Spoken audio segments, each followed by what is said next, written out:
O evangelho de hoje é Marcos 4, do 26 ao 34. Naquele tempo, Jesus disse à multidão: "O reino de Deus é como quando alguém espalha a semente na terra. Ele vai dormir e acorda, noite e dia, e a semente vai germinando e crescendo, mas ele não sabe como isso acontece. A terra por si mesma produz o fruto. Primeiro aparecem as folhas, depois vem a espiga, e por fim os grãos que enchem a espiga. Quando as espigas estão maduras, o homem mete logo a foice, porque o tempo da colheita chegou." Jesus continuou: "Com que mais poderemos comparar o reino de Deus? Que parábola usaremos para representá-lo? O reino de Deus é como um grão de mostarda que, ao ser semeado na terra, é a menor de todas as sementes da terra. Quando é semeado, cresce e se torna maior do que todas as hortaliças, e estende ramos tão grandes que os pássaros do céu podem abrigar-se à sua sombra." Jesus anunciava a palavra usando muitas parábolas como estas, conforme eles podiam compreender, e só lhes falava por meio de parábolas, mas quando estava sozinho com os discípulos, explicava tudo.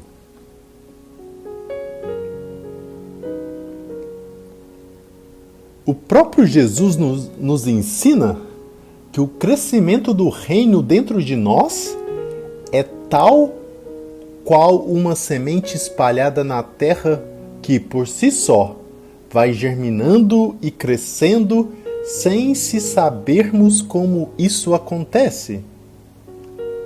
Este é o processo de conversão e maturidade espiritual que ocorre quando acolhemos a palavra de Deus como uma semente com a consciência de que é Ele próprio que nos fala e nos oferece salvação e conversão.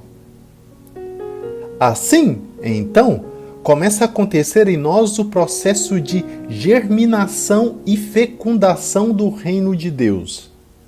Uma vida nova que iremos oferecer ao mundo. É Deus quem, no nosso próprio coração, vai fazendo brotar a sua mentalidade sem que nem nós mesmos percebamos. A cada dia, mais e mais, vamos ficando plenos do poder do Espírito Santo que opera em nós, mudando os nossos valores e as nossas concepções, nossos pensamentos e as nossas ações, fazendo com que cada vez mais nos afeiçoemos a Jesus. O tempo da colheita é quando estamos tão cheios de alegria, paz e felicidade que não dá mais para conter. Por isso, é imperioso que o levemos ao mundo às outras pessoas que ainda não tiveram a mesma experiência. O reino de Deus também se manifesta em nós quando, mesmo que ainda nem entendamos a sua palavra, nós experimentamos apenas uma gotinha do seu amor e sua misericórdia. Às vezes, em momentos de sofrimento, de dificuldade, de provação, o terreno do nosso coração fica mais acessível para colher o amor de Deus. E assim acontece com a semente de mostarda, que é menor de todas, mas é capaz de crescer, tornar-se uma grande árvore e abrigar os pássaros do céu. Quando a terra do nosso coração acolhe a semente da palavra e do amor de Deus, e nós a deixamos germinar, como consequência, nós vivemos uma vida frutuosa, plena de abundante utilidade. Mesmo que tenhamos pouca fé, Deus vai realizando em nós o grande milagre do amor.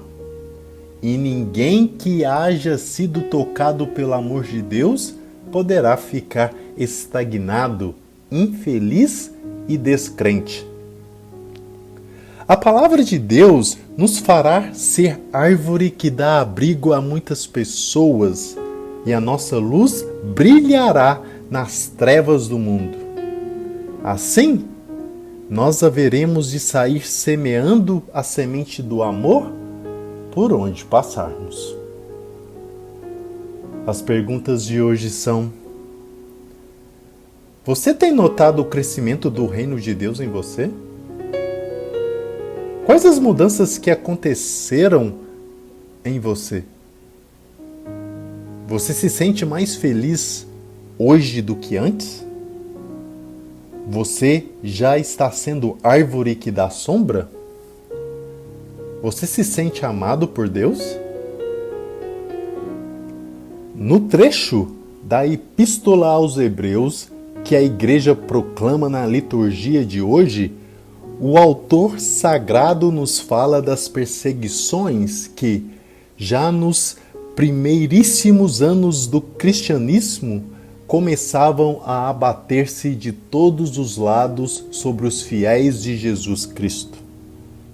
Diante da oposição ferrenha das potestades desse mundo à pregação do Evangelho, o Espírito Santo nos exorta, por meio do agiógrafo, a manter firme a nossa fé. Meu justo viverá da fé. Porém, se ele desfalecer, meu coração já não se agradará dele. Porque não somos desertores, isto é, apostatas e infiéis, que perdem o ânimo ao despontar da primeira dificuldade e preparam assim a própria ruína. Não, somos de manter a fé para a nossa salvação. Mas em que consiste essa fé que somos instados a preservar corajosamente? É o autor sagrado mesmo quem nolo responde, a oferecer logo no início do capítulo seguinte uma definição de fé sobrenatural. A fé é o fundamento da esperança, é uma certeza a respeito do que não se vê. Não se trata de um fenômeno exclusivamente psicológico, nem muito menos de uma espécie de autoconvencimento forçado, como se fora um pensamento positivo. A nossa fé, antes de tudo, é uma certeza, e não pode haver certeza em sentido estrito, a não ser do que é verdadeiro. Por isso, a fé consiste objetivamente em um ato de inteligência pelo qual aderimos às verdades reveladas por Deus, não por um motivo qualquer, mas baseados na autoridade testificante do mesmo Deus, que não pode enganar-se nem nos enganar. Portanto, crer não significa dizer acho que é assim, ou sinto isso, nem quero aquilo, mas reconheço e aceito tal verdade.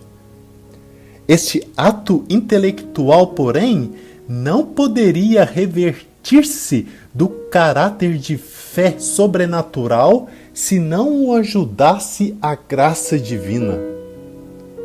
Porque, se bem é verdade que qualquer um, ao estudar e analisar os elementos tanto históricos como doutrinais da nossa religião, pode convencer-se sem grandes dificuldades de que ela é verdadeira e não pode ter origem senão divina, ninguém pode aceitá-la e crer como convém a salvação eterna, se a isso não for motivo pela graça do Espírito Santo. Eis porque, além de um ato da inteligência, a fé também é um dom, e ao mesmo tempo uma forma de estar realmente em contato com Deus, não só pela aceitação das verdades por Ele reveladas, mas porque seria impossível preservar esse ato de adesão à revelação divina sem o concurso da graça, ou seja, sem o toque suave pelo qual Deus nos permite e move a crer em tudo quanto Ele nos quis manifestar. Mas, se tal é assim, o que significa abandonar a fé se não desertar e afastar-se do próprio Deus? E o que pode resultar da guarda e do cultivo constante da fé contra todas as diversidades do mundo, senão a firmeza da esperança e uma abertura cada vez maior ao amor que Deus quer infundir em nossos corações? Que Ele, em sua entranhável misericórdia, nos conceda viver da fé, para que, firmes na esperança das realidades vindouras, nos abramos a graça de viver, não para nós, mas por aquele que morreu para nos dar a vida. Somos de manter a fé para a nossa salvação. Que Deus te abençoe. Bom dia.